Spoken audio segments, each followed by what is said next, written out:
नमस्कार दर्शक बंधु आसंतु आज जानिबा सावित्री व्रत किपरि पालन करिबा। प्रतिवर्ष ज्येष्ठ मास कृष्ण पक्ष अमावास्या तिथि रे सावित्री अमावास्या पालन करा जाए। सावित्री व्रत करिबा द्वारा सुख समृद्धि और संपूर्ण सौभाग्य प्राप्ति होइथाए। सावित्री एही दिन सत्यवान को प्राण को यमराजंक ठारू रक्षा करी आनिथिले। सावित्रींकर निष्ठा ज्ञानर गारिमारे खुशी होई यमराज आशीर्वाद देइथिले। सेही दिनठू सावित्री व्रत पालन करा जाउछि। पतिव्रता धर्म और विवेकशील होइथिबा जोगु सतीत्व बଳରେ स्वामी को मृत्यु मुखरू रक्षा कले, परिवारर कल्याण कले। जो महिला एही व्रत करती और शुणती और शुणाती तांको जीवनर सुरक्षा होइथाए, स्वामींकर एवं परिवारर मध्य कल्याण होइथाए। एही व्रत स्वामींकर दीर्घायु और सफलता पाई महिला माने सावित्री व्रत करिथांती। सधवा महिलांको पाई एही व्रत बहुत खास होइथाए। महिला माने सबु विधि विधान सह करिथांती एवं उपवास रखिथांती। सबु जगारे नियम भिन्न भिन्न होइथाए, किंतु उद्देश्य एका, जे स्वामींकर मंगल कामना करिबा। चालंतु जानिबा ए व्रतर नियम कौन, काहाको पूजा करा जाए, कौन सामग्री दरकार होइथाए, कौन खिया जाए, घरे पूजा कले केमिति करा जाय थाए, बटगछ पूजा केमिति करा जाए, नुआ व्रती किपरि पूजा करिवे, क्षुत्रिका मृत्तिकारे व्रत किपरि करिवे, गर्भवती एवं ऋतुवती नारी किपरि करिवे, व्रतरे गंठी केतोटी एवं किपरि धारण करिवे, स्वामी को केमिति पूजा करिवे, एही सबु विषय रे जानिबा। पूजार आग दिनरू ही सावित्री व्रतर काम आरंभ होइथाए। बिना प्याज रसुण रे सात्विक भोजन करा जाए एवं मुंड चुटी को सफा करी नख कटा जाय थाए। घर द्वारा बेडशीट सब पापुच सफा करा जाय थाए।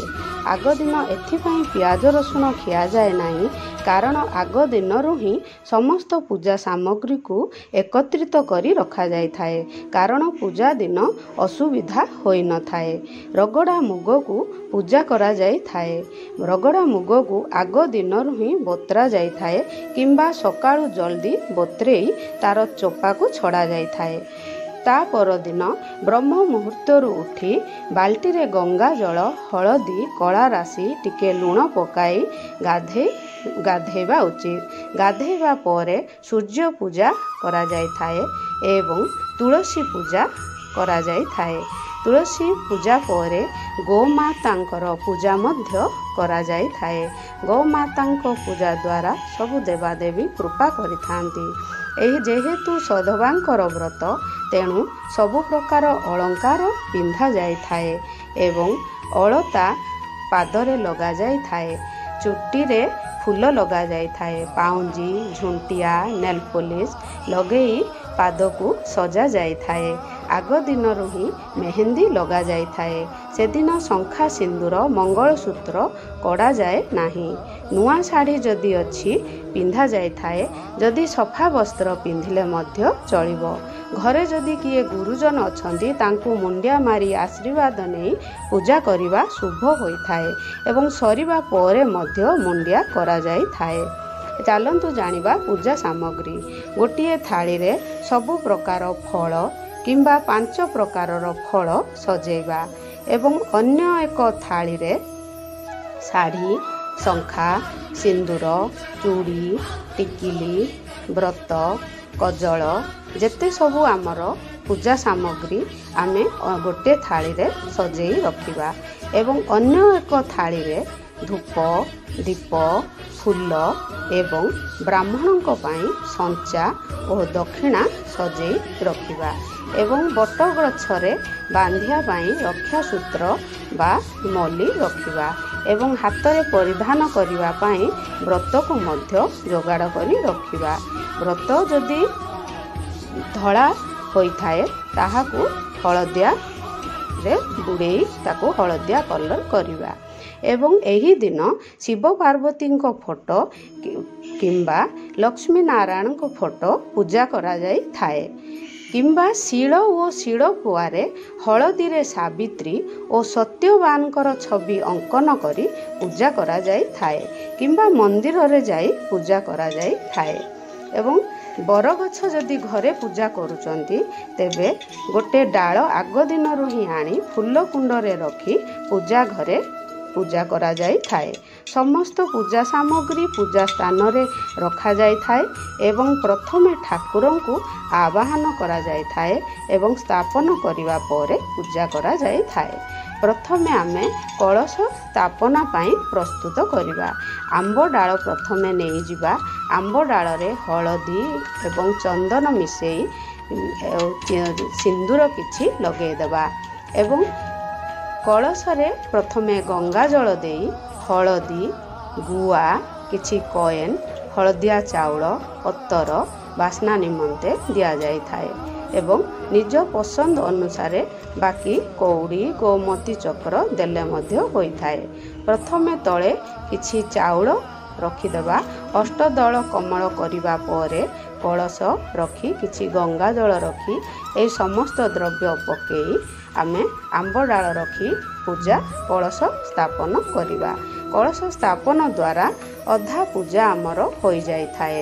କଳସ ସ୍ଥାପନ ଦ୍ୱାରା ଆମର ସବୁ ଦେବାଦେବୀ ପ୍ରସନ୍ନ ହୋଇଥାନ୍ତି। ଏହି ଦିନ ମା ସାବିତ୍ରୀ ଲକ୍ଷ୍ମୀ ନାରାୟଣଙ୍କୁ ପୂଜା କରିଥିଲେ। ତେଣୁ ସେ ନିଶଙ୍ଖୁଡ଼ି ମାନେ ଭାତ ଭୋଗ ଏସବୁ କିଛି କରିନଥିଲେ। ପ୍ରଥମେ ଏକ ପିଢ଼ା ନେଇଯିବା। ପିଢ଼ାରେ ଆମେ ଏକ ବସ୍ତ୍ର ବିଛେଇ ଦେବା। ବସ୍ତ୍ର ବିଛେଇବା ପରେ ଆମେ କିଛି ଗଙ୍ଗା ଜଳ ସିଞ୍ଚନ କରିଦେବା। ପ୍ରଥମେ ପୂଜା ଘରକୁ ଧୂପ ଦୀପ ଲଗାଇ ସୁଗନ୍ଧିତ କରିବା ଏବଂ ପ୍ରଥମେ କଳସ ସ୍ଥାପନ କରିବା। ତାପରେ ଆମେ ଅଖଣ୍ଡ ଜ୍ୟୋତି ସ୍ଥାପନ କରିବା ଏବଂ ସଂକଳ୍ପ ଆମେ କରିବା। ପ୍ରଥମେ ପୂଜା ଘରେ ସଂକଳ୍ପ କରିବା। ସଂକଳ୍ପରେ ଗୁଆ, ଚାଉଳ, ଫୁଲ, କୁଶ, ଜଳ ଧରି ନିଜର ନାଁ, ଗୋତ୍ର, ବୟସ, ଜାଗାର ନାଁ କହି ପ୍ରଭୁ ମୁଁ ଏ ପୂଜା କରିବା ପାଇଁ ଯାଉଛି, ମୋ ପୂଜାକୁ ନିର୍ବିଘ୍ନରେ ସମ୍ପୂର୍ଣ୍ଣ କର, ଭୁଲ ଥିଲେ ମୋତେ କ୍ଷମା କର କହି ସଂକଳ୍ପ କରିବା ଏବଂ ଲକ୍ଷ୍ମୀ ନାରାୟଣଙ୍କୁ ପିଢ଼ାରେ ସ୍ଥାପନ କରି ଲକ୍ଷ୍ମୀ ନାରାୟଣଙ୍କର ପ୍ରିୟ ଫୁଲ ପଦ୍ମ ପୁଷ୍ପ, ଗୋଲାପ ପୁଷ୍ପ, ଗେଣ୍ଡୁ ପୁଷ୍ପ ଅର୍ପଣ କରି ଲକ୍ଷ୍ମୀ ନାରାୟଣ ମନ୍ତ୍ର ଜପ କରିବା ଏବଂ ଓಂ ନମୋ ଭଗବତେ ବାସୁଦେବାୟ ମନ୍ତ୍ର ଜପ କରିବା ଏବଂ ଧୂପ ଦୀପ ଗନ୍ଧ ପୁଷ୍ପ ଅର୍ପଣ କରିବା ଏବଂ ଠାକୁରଙ୍କୁ ଝୁଣା ମାଙ୍କୁ ଅତ୍ୟନ୍ତ ପସନ୍ଦ ହୋଇଥାଏ, ତେଣୁ ଝୁଣା ଅର୍ପଣ କରାଯାଇଥାଏ ଏବଂ ମାଙ୍କର ମନ୍ତ୍ର ମଧ୍ୟ ଜପ କରାଯାଇଥାଏ। ଏହି ଦିନ ସାବିତ୍ରୀ ବ୍ରତ କଥା ପଠନ କରାଯାଇଥାଏ। ଯଦି ପଠନ କରିପାରୁନେ ତେବେ ଶୁଣିଲେ ମଧ୍ୟ ହୋଇଥାଏ। ତାପରେ ଭୋଗ ଅର୍ପଣ କରାଯାଇଥାଏ। ସବୁ ପ୍ରକାର ଫଳ ଭୋଗ ଅର୍ପଣ କରିବା ପରେ ଆଳତି କରାଯାଇଥାଏ।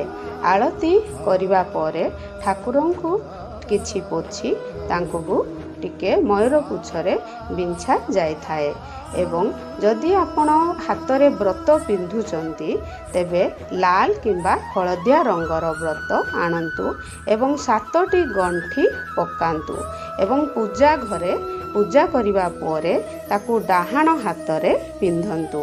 ତା ପରଦିନ ଗାଧୋଇବା ପରେ କାଢ଼ି ତାକୁ ବିସର୍ଜନ କରିଦିଅନ୍ତୁ। ନଦୀରେ କିମ୍ବା ବାରିପଟ ମାଟିରେ ଫୁଲ କୁଣ୍ଡରେ ପୋତା ଯାଇଥାଏ।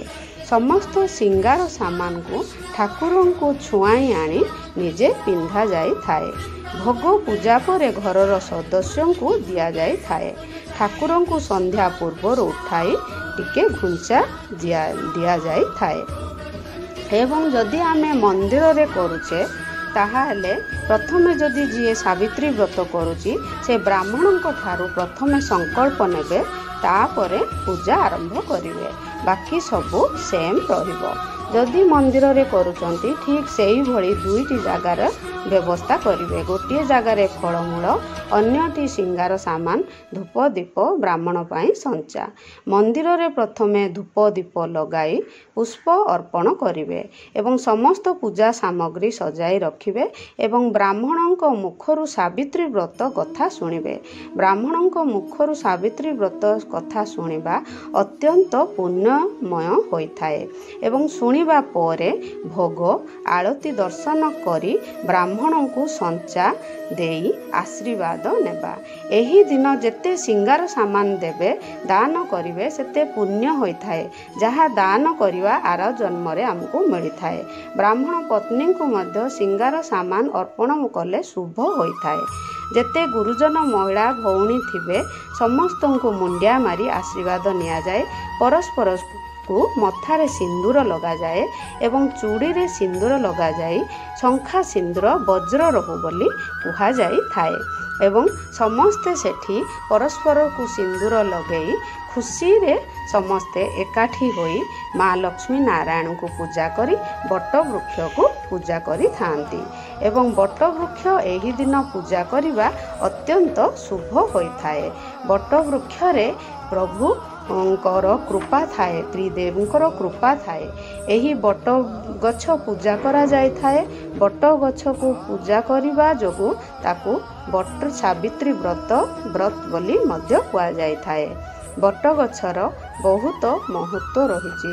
बट वृक्ष तले सावित्री सत्यवानकर मृत शरीर को धरी बसिथिले एवं एही बट वृक्ष तले ही सावित्री सत्यवान को प्राण बा आत्मा को जमराजंक ठारू आनी सत्यवान को शरीर रे देइथिले। देवी सावित्री त्याग पति प्रेम और पतिव्रता धर्म को स्मरण करिथांती एवं बट वृक्ष को पूजा करिथांती। शास्त्र अनुसार बट गछ तले त्रिदेव वास करती। जड़रे ब्रह्मा मध्यरे विष्णु शाखारे शिव वास करिथांती एवं मंत्र गान करी जल क्षीर अर्पण करी पंच उपचार रे सावित्री को स्मरण करी पूजा करा जाय थाए। बरगछरे सूता बांधी परिक्रमा करा जाय थाए। 3, 5, 7, 11, 21, 108 एही भली परिक्रमा करा जाय थाए। सबुबले बामरू डाहाण को परिक्रमा करा जाय थाए। प्राय समस्ते 7 थर सूता गुड़ाई परिक्रमा करिथांती। ओम बट वृक्षाय नमः एही मंत्र कही बट वृक्ष को पूजा करा जाय थाए एवं एही बट वृक्ष पूजा करिबा द्वारा समस्त को अशेष कृपा मिली थाए। एही दिन सूर्य पुत्र शनिदेवंकर जन्म मध्य होइथिला तेणु शनि जयंती मध्य पालन करा जाए। अमावास्यार अधिपति होचंती शनिदेव।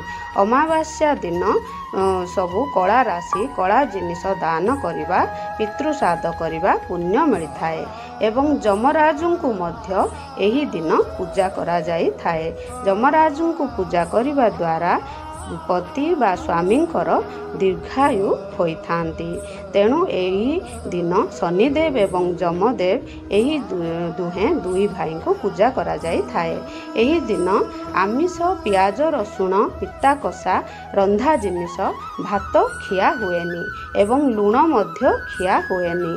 जूस बुट गजामुग सागु फल सात्विक भोजन छेनापणा विभिन्न प्रकार पणा खिया जाए थाए।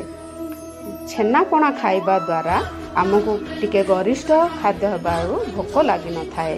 सावित्री जंगल रे फलमूल खाई उपवास करिथिले तेणु फलमूल खाइबा एही दिनर विधान रहिछि एवं एही दिन क्षुत्रिका मूर्तिका जदि कार होई थाए सेमाने व्रत करि पारिबेनी मंदिर जिबेनी किंतु निजे घरे उपवास रखी व्रत पालन करिवे। एपरि करिवेनी जे मोर घरे तो क्षुत्रिका मूर्तिका होइछि मु करिबिनी एमिति करिवेनी जे एवं गर्भवती महिला तांके पूजा करिवे किंतु उपवास करिवेनी। ऋतुवती नारी करिवे किंतु पूजा सामान छुईबेनी ଅନ୍ୟ ଜଣଙ୍କ ହାତରେ ପୂଜା କରିବା ପରେ ବ୍ୟବହାର କରିବେ। ଏବଂ ସବୁଠୁ ଶେଷରେ ଗୁରୁଜନଙ୍କୁ ମୁଣ୍ଡିଆ ମାରନ୍ତି ଏବଂ ସ୍ୱାମୀଙ୍କର ଆଶୀର୍ବାଦ ନିଅନ୍ତି। ସ୍ୱାମୀଙ୍କର ପାଦ ଧୁଆ ହୋଇଥାଏ କିମ୍ବା ପାଣିରେ କିଛି ଛିଞ୍ଚି ଦେଲେ ମଧ୍ୟ ହୋଇଥାଏ। ଧୂପ ଦୀପ ଫୁଲ ଚାଉଳ ଦେଇ ପୂଜା କରାଯାଇଥାଏ ଏବଂ ଭୋଗ ଖୁଆ ହୋଇଥାଏ। ସ୍ୱାମୀ ସିନ୍ଦୁର ଓ ଚୁଡ଼ି ଲଗାଇ ଦିଅନ୍ତି ଓ ଖୁଆଇ ଦିଅନ୍ତି। ମୁଣ୍ଡିଆ ମାରିବା ଏବଂ ମନରେ ଚିନ୍ତା କରିବା, ଯାହା ଭୁଲ ହୋଇଥିବ ମୋତେ କ୍ଷମା କରିଦେବେ। ଏହିଭଳି ମନରେ ଚିନ୍ତା ରଖି ସ୍ୱାମୀଙ୍କର ମଙ୍ଗଳ ଚିନ୍ତା କରିବା ଏବଂ ସର୍ବଶେଷରେ ଆମେ ପ୍ରାର୍ଥନା କରିବା ଲକ୍ଷ୍ମୀ ନାରାୟଣଙ୍କୁ ଏହି ଦିନ, ହେ ପ୍ରଭୁ, ଯେମିତି ସାବିତ୍ରୀ ସତ୍ୟବାନଙ୍କ ଜୀବନକୁ ବା ପ୍ରାଣକୁ ରକ୍ଷା କରିଥିଲେ, ଆମର ମଧ୍ୟ ଠିକ୍ ସେହିଭଳି ଆମ ସ୍ୱାମୀଙ୍କର ପ୍ରାଣକୁ ରକ୍ଷା କରିଦିଅନ୍ତୁ। ତାଙ୍କ ଆୟୁ ଦୀର୍ଘାୟୁ ହେଉ, ଏହା କାମନା କହି ବ୍ରତକୁ ସମ୍ପୂର୍ଣ୍ଣ କରିବା। ଏହିପରି ସାବିତ୍ରୀ ବ୍ରତ ପୂଜା କରାଯାଏ। ଆଶା କରୁଛି ଏହି ଭିଡ଼ିଓରୁ ସାବିତ୍ରୀ ବ୍ରତ ବିଷୟରେ ବହୁତ କିଛି ଜାଣିଥିବେ। ଯଦି ମୋର ଏହି ଭିଡ଼ିଓଟି ଭଲ ଲାଗିଥାଏ ତାହେଲେ ନିଶ୍ଚୟ ଲାଇକ୍ ସେୟାର ଏବଂ ସବସ୍କ୍ରାଇବ୍ କରିଦେବେ। ଓମ୍ ନମୋ ନାରାୟଣ। ରହିଲି, ନମସ୍କାର।